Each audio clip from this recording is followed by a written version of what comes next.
Back at it on Kansas Sports Chatter as we bring in our next guest, Darvin Willard, the head coach of the wrestling program for Paola High School. Coach, appreciate you coming on the show. Yeah, thanks for having me. Great opportunity here, sounds like. Yeah, I mean, you talk about, you hear in sports like, the grind of a season. I don't necessarily think about right after Christmas, early January as a grind, but when does that kind of settle in for wrestling? I mean, the great ones, the best ones, it's could be a grind all year to how you depending on how you take it and approach it. We officially here at Paola like to really say it really starts, coming after this Christmas break. We had a week off for the moratorium, and now we're starting things off, and it's officially the grind's going to begin right in January. January is usually your busiest part of the year, and you go into that with that mentality, and it's going to prepare you for February. What did you work on the most over the Christmas break? Um, Over the break, we kind of wanted to reset. First 3 weeks had some little bumps and bruises here and there, so we wanted to reset and have to take the week off. But our approach and our mindset coming in since we started is getting out of our comfort zone. We've been approaching that all week of getting out of our comfort zone, whether it's wrestling, on the mat, off the mat, during practice, during live, during conditioning. Just getting out of that comfort zone, because there might be a point in time where you might be out of your comfort zone in February, and we want to be prepared for that. So what steps, anything specific you do to kind of get them out of their comfort zone? I mean, it could be a little anything. Like it happened to me on Monday. Monday morning, my truck wouldn't start. My battery was dead. So my wife took me to practice. And as I'm leaving, I see Brock Johnson, our 3-timer, and I'm like, it's a little weird asking one of your athletes and students to give you a ride home, and then also at that, hey, can you help jump my truck? It was dead this morning, and of course, knowing Brock, hands was like, yeah, let's do it. So we went home, Nice. started out. So just little things like that, getting out of your comfort zone, challenge kids to do things they don't normally do. If they don't read, if they don't want to go on runs, do runs.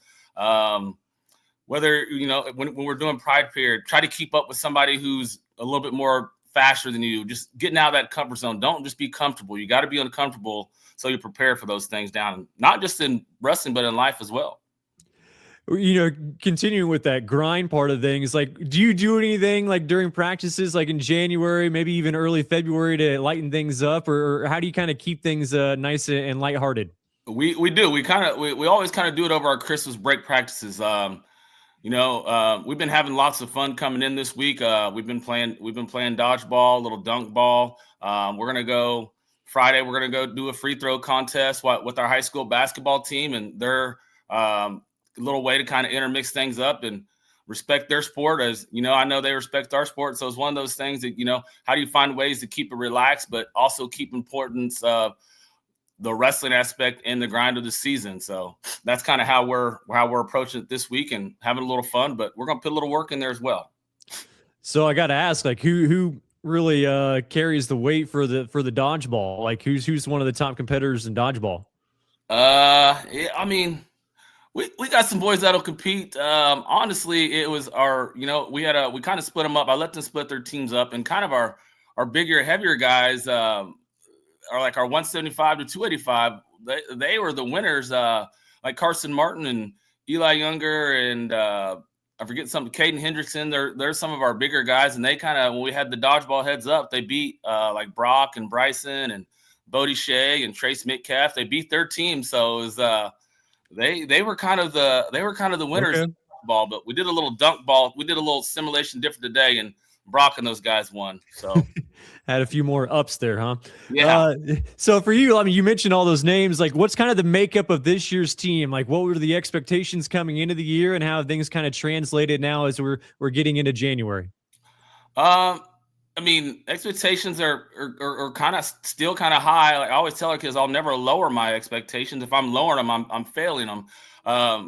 But we got a lot of returners coming back. We got Bryson Rockers coming back, a state champ. Brock Johnson, state champ. Carson Martin, third place. Bodie Shea, third place.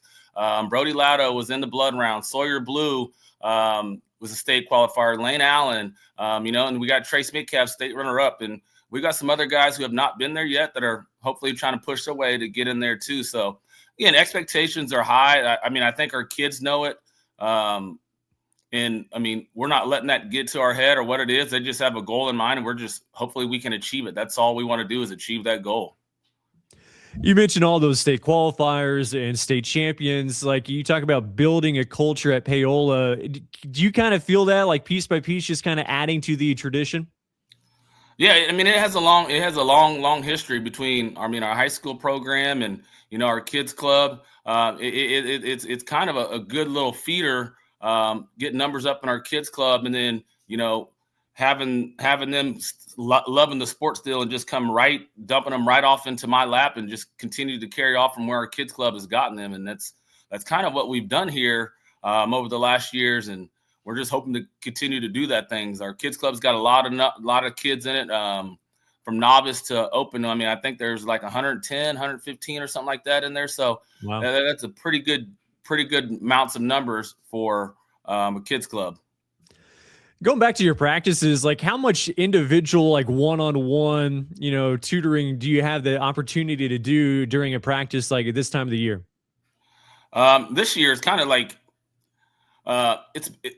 we finally got 5 coaches, which I still think we're probably short some. I mean, most coaches have like 6 coaches at least between their girls and boys program. But with the amount of coaches we have, the individual part, like when we see things, especially during our daily drills, our technique, that's when you have that time to go. But having some more of experienced kids, and knowing how we do things and what we do, it's not like we know they're working on their technique too, but at that time, it gives us time to go help out some of these beginners, and show them attention. So, I mean, because these new ones and these younger ones are going to kind of be the future for us at some point. So showing them that attention, and letting our more experienced people, still work and still drill and still do their thing.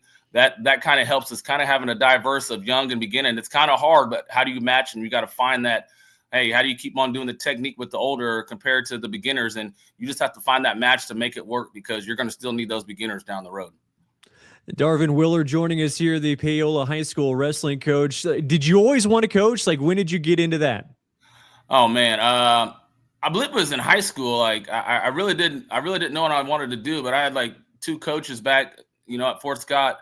Coach Campbell was my head football coach, and Coach Brown was my head wrestling coach. Coach Campbell was also my track coach, and I just kind of liked everything about how their lifestyle was. And, they had summers off to do whatever they wanted to coach in the summer. And I just loved everything that they did. And I looked up to those guys a lot, and I didn't know what I wanted to do. And when I got to college, I was undecided. And I was like, I think I know I want to coach. So coaching got me into teaching, and here I am today.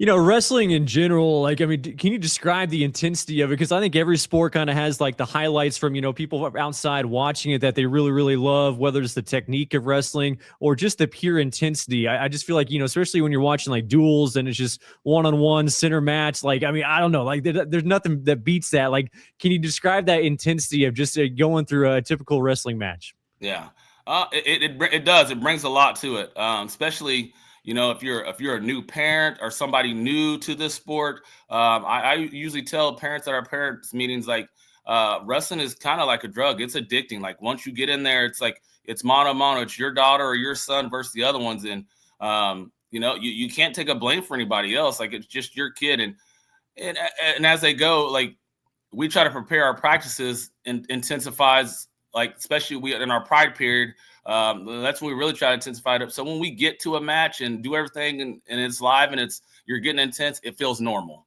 So that's how we try to approach it. And that's, I mean, again, if you're a new spectator looking to this thing, it's going to be different for you. You're going to see a different type of intensity, like you don't see in a basketball or football or anything else, or golf, because it gets really intense during the live matches, and especially duels.